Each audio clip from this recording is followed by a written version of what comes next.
I'm glad you're All right. here. Yep. I know. I'd like walking. Everybody come up a little bit. Come up Okay, a little bit. further. Everybody We're come gonna on come up. right around you. We're all a Stand team right here. We're friends. Okay. I'm afraid to be by Right here. yourself. We're gonna be right behind the mayor. All right. How are you, my dear? Good to see you. Very good. Wonderful to see you. Got endorsement by the big mouth. There you go. Start your deal. Yes, right on, right on. All right. And must probably wait till after I speak. Okay. All right. Are we ready to go? Check, check.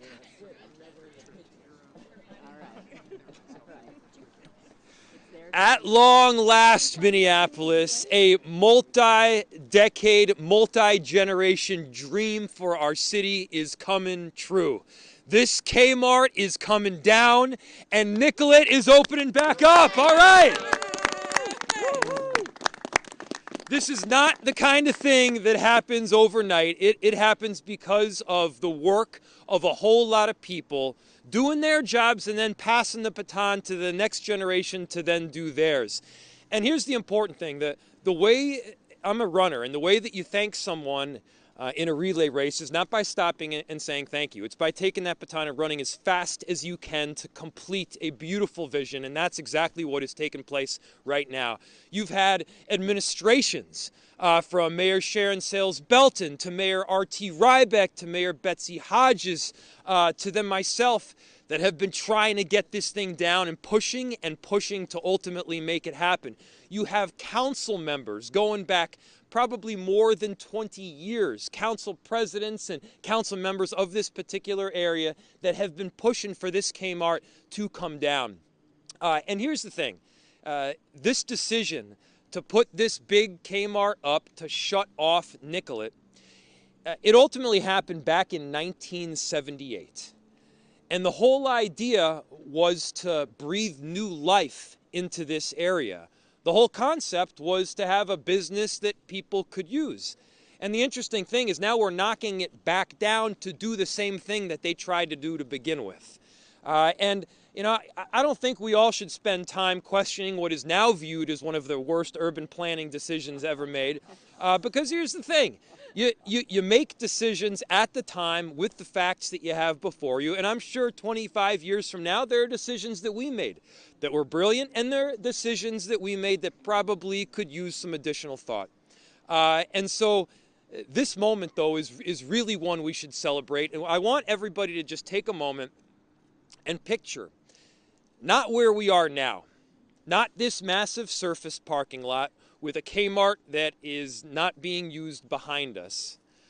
I want you to picture what it's going to be like in a few years from now. I want you to picture the small and local entrepreneur that is running with a brilliant idea that is setting up shop right on this presently clogged corridor. I want you to think of the person that is going to have the foundation of a home right along this street. I want you to think of all of the countless people that will not be driving down Nicollet and thinking to themselves, I can't believe there's this big, huge piece of hulking metal and concrete clogging the intersection, but they will be thrilled to walk or bike or drive right on through without any complaints at all. This is going to breathe new life into our city, and this is also, hopefully, going to trigger a lot of people that have a great idea as to what they can do with this space to think about it and to set up a plan. There are going to be people out there right now that are thinking to themselves, I have a great idea for a new business, and I want to do it right on Nicollet, which is the main street of our entire state. There's going to be somebody who's thinking about moving to Minneapolis or moving to Minnesota. Here is a brilliant neighborhood, a special place where you can move. There's going to be people that are dreaming about living in this city, and very soon they're going to be able to do so because we're going to be expanding housing options in a wonderful neighborhood right on this space. There are so many brilliant visions and execution plans that were set up to ultimately make this day possible. CPED directors from past and present that have pushed for this to happen. I remember when we ultimately bought out the lease for this space.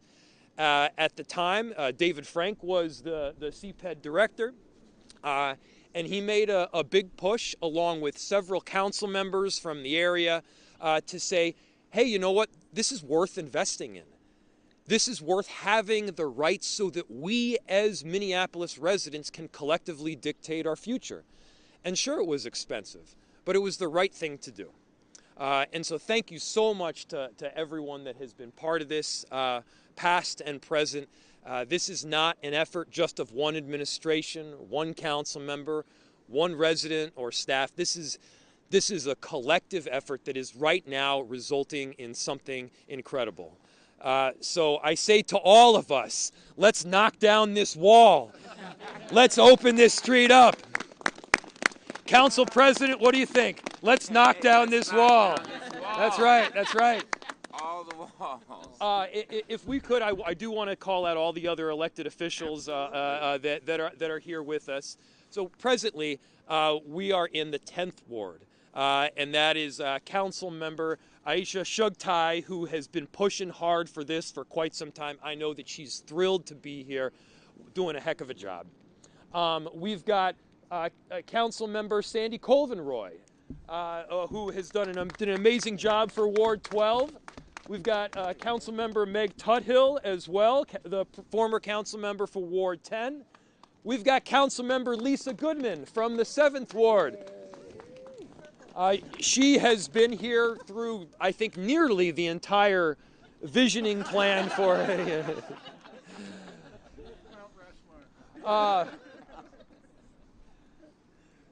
help me out here, other council members.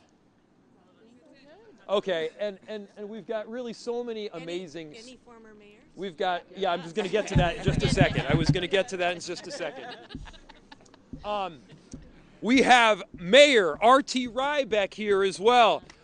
You know, this I know was something special and is something special to R.T., not just because of pushing a really amazing vision back more than a decade ago, but also when I get calls from RT, there's a 50% chance that it's about what is the timing for knocking this thing down, because he's been so unbelievably excited about it for quite some time.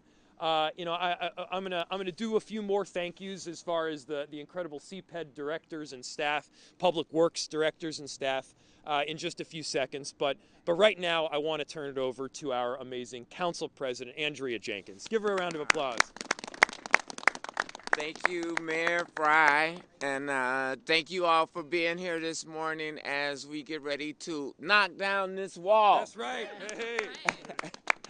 You know, I first came into City Hall in 2002, and I was a policy aide to then City Council Member Robert Lilligren, which I hope he's here, but I'm representing his legacy because this was his dream to reopen That's right. this amazing street that runs all the way throughout the entirety of the city and has been blocked off. But when I first came into office, I would go to the Lindale neighborhood meetings, and the biggest question that they would ask every time for the past 20 years, when is Kmart going away? What's happening with Kmart? What can you do? Why aren't you doing it soon enough? And so we're finally making this happen. It is going to transform this entire community. And this is a part of a much larger strategy, right? Because for 15 of those years, I was on the planning team for this transit station over here, the Orange Line, that moves people throughout our metropolitan region into downtown on bus rapid transit. So we have a bus rapid transit connection, we have the Greenway, and now we're going to reopen Nicollet. Can we get a big round of applause for that? We're going to reopen this street. We're going to build housing for residents. We're going to build community centers for young people to learn and to grow. We're going to have businesses, small businesses for our immigrant communities to be able to thrive and build wealth in their communities. This is going to transform the entirety of South Minneapolis. I'm so thrilled to be a part of it, and I'm thrilled to be able to introduce former Mayor R.T. Ryback. Come on up, R.T. This is a Yeah, it is. Absolutely. Yeah. Well, thank you. Well, on behalf of all of us who are no longer in City Hall, council members behind me and other people, I just want to thank the mayor and the council. I want to thank the mayor and the council members for finally getting a job done. It has been definitely a relay race. I look over at Jeremy Hanson-Willis, who led my office and then went over to CPED. And when we were in the office, we spent a lot of time talking about how to tear down Kmart. It included the fact that we brought in David Frank to the city to focus on 5 projects. This was number 1. It included, once I left office, that I would hassle 2 consecutive mayors and council members to tear it down. And it all goes back, I remember in 1972, standing on that corner leafleting for George McGovern and looking over and thinking, something's going to happen there, because we were talking about redevelopment back then. I had no idea that I would have to wait to be a broken down old man who could barely lift a sledgehammer to have it taken. But the good news is Nicollet has been waiting for you, this block, and it's ready. Eat Street is one of the phenomenal attractions in this town. The other part of Nicollet has become equally as important as a food hub and as a community connector. Council President talked about the decades-long work on that transit hub and getting access at Lake Street. PPL is building a phenomenally important family housing project for affordability to ensure that this won't just gentrify the neighborhood.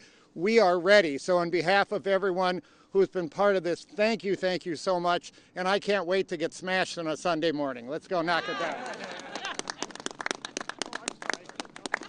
And now I'm introducing the CPED director who finally got it done, Eric Hansen. Good morning. I don't think I got it done. I just was in the right spot at the right time, so thank you. What's happening next? This road will be reconstructed starting in 2025. In the meantime, we're looking for the community to help us decide how to plat out this 10-acre property. We're doing a community survey that is open at New Nicollet, at our New Nicollet site on the website. So if you search New Nicollet on the internet, you'll find it. It's open until November 15th. You can opine on 4 different roadway configurations, 3 different public space configurations, and then hopefully we take this building down in the next few weeks. We have the road come in the next year, and then development in a long period of time, or a few years after that, we'll have development which will be mixed use. Plenty of opportunities that the mayor and the former mayor has mentioned, and plenty of space for community. And we will connect Nicollet for the first time in almost 50 years. And with that, should we tear down the wall, Mayor? We should, let's open it for a few. Before we do the tear down of the wall, I figure now is also the time to open up for some quick questions, and then we'll do the thing everybody wants to see. Go for it. So, logistically and legally, why are you able now finally to do this when you were not in the past? Well, logistically and legally, I'm going to call up Eric Hansen, so the vast majority of your question I'll have him answer. But the bottom line is this. The plan was to demolish the building in March. Obviously, that got expedited because of the fire on the back side or the north side of the Kmart. And so it became a little bit more urgent due to safety issues to get the thing taken down a lot sooner. And so we've had to expedite the whole process. So the whole goal is to kind of go in to remove some of the hazardous materials to do this safely. And we're just needing to do it a whole lot faster because of what happened. That's the bottom line. You want to give anything else there? Yeah, the mayor has it pretty much locked in. We were already on the process of demolishing the building. There'll be some actions in front of the city council this week. I want to thank the development services director, Steve Poor, for really accelerating this process. He really stepped up. Yeah, unfortunately, vacant buildings sometimes are susceptible for people breaking in, and fires do occur. That has accelerated the process here to get this building down. We think that it is an attractive nuisance in the community, and we need to get it removed as quickly as possible. So why was this not repurposed as like a housing for the unhoused? You may be aware that there was a housing encampment across the way, and there was a advocate who said that this could have been used for like tiny homes for the unhoused. Why was this not used as homes for the unhoused? Well, I think a number of reasons. One, it's not safe in the interim period of time. But second, and this is really the bigger point, this can be ultimately homes for those that are unhoused, and it can be that as part of a larger redevelopment vision. Part of it can include affordable housing. Part of it could include market rate. We can have small and local businesses, a community center. I mean, there's a lot of things that we could ultimately do with this space by simply opening it up.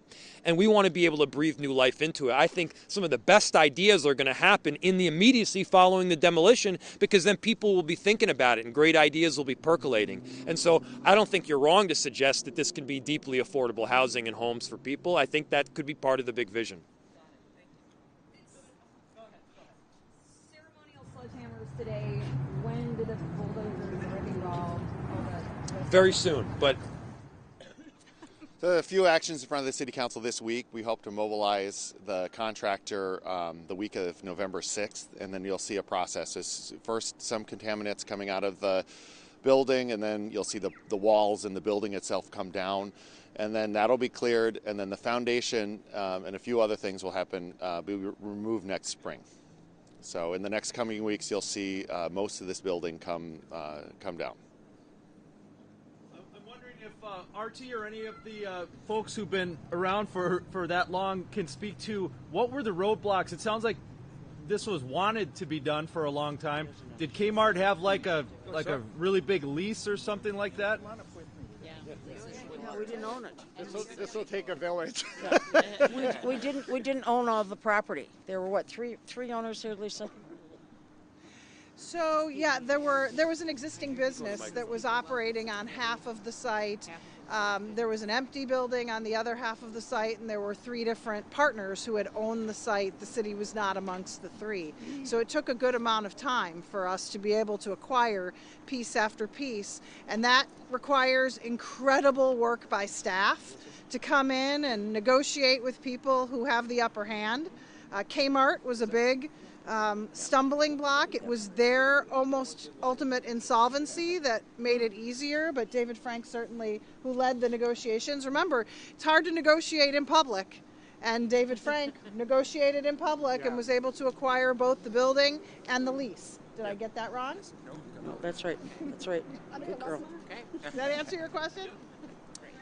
you know, I also want to acknowledge there's a number of people that did a whole lot of work on this that weren't able to be here. I mentioned also Mayor Sharon Sales Belton and Mayor Betsy Hodges. They also were pushing hard for this.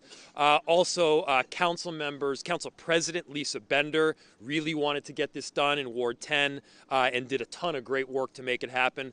Council members Robert Lilligren and Elizabeth Glidden, just to name another couple, they really had this in their minds as well. And so, like this is a wholesale effort from tons of people, and I think that's really what makes it so beautiful. I'll do one or two more questions, and then let's do the knocking down. Do you have into the investigation for the cause of the fire? What update do you have? I don't have any new updates on that front yet. Responsible charge? I'm sorry? Would you like to see the person responsible for that fire charged? Yeah, I mean, if there is a person responsible. I'm sorry, say it again? It's closed. The investigation's closed. It's inconclusive. Okay, so the investigation has been closed. It's inconclusive, and so at this point, there's no showing that that actually is the case.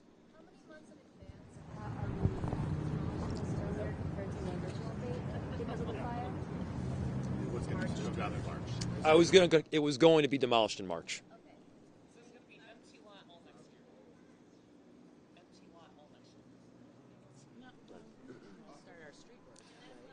Yeah, so the building will come down.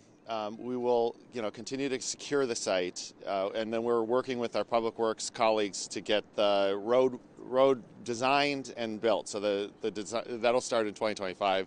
I mean, it's an empty lot all next year, likely, yes.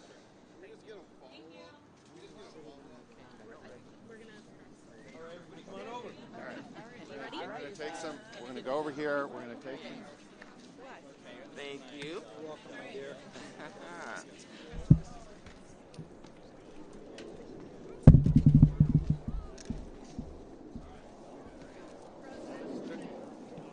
Oops.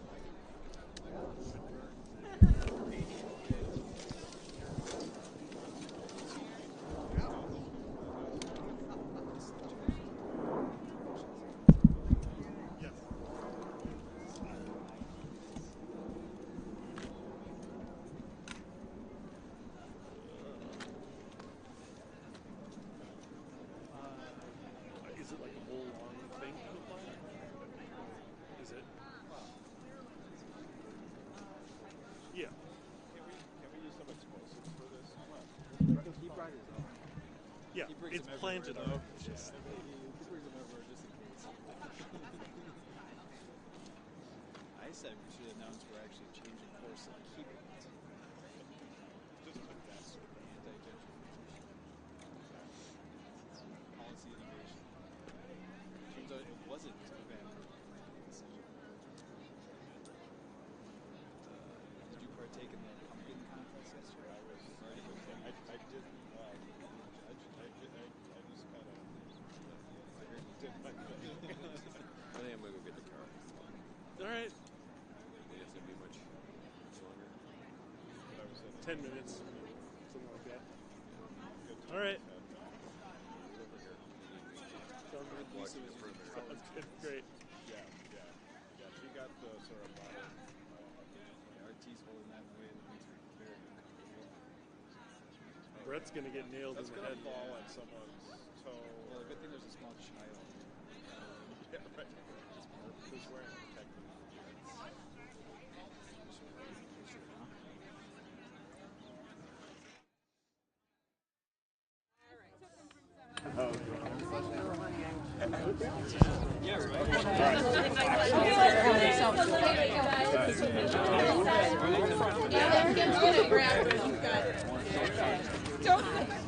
I got a big bag. And then Kim's gonna do it.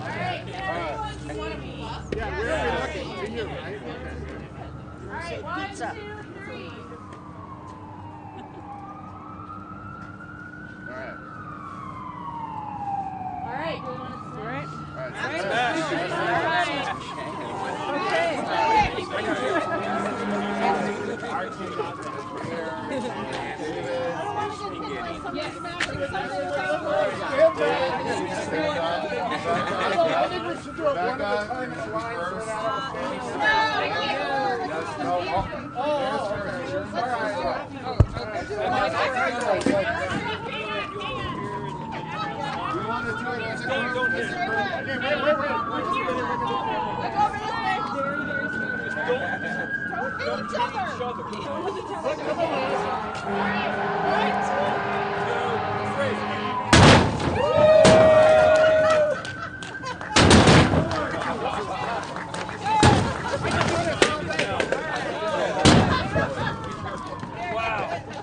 right. All right.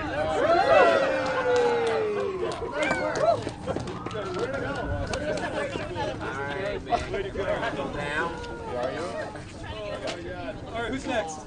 Yeah, David, you've got it. Steve. Martin, you got to say it.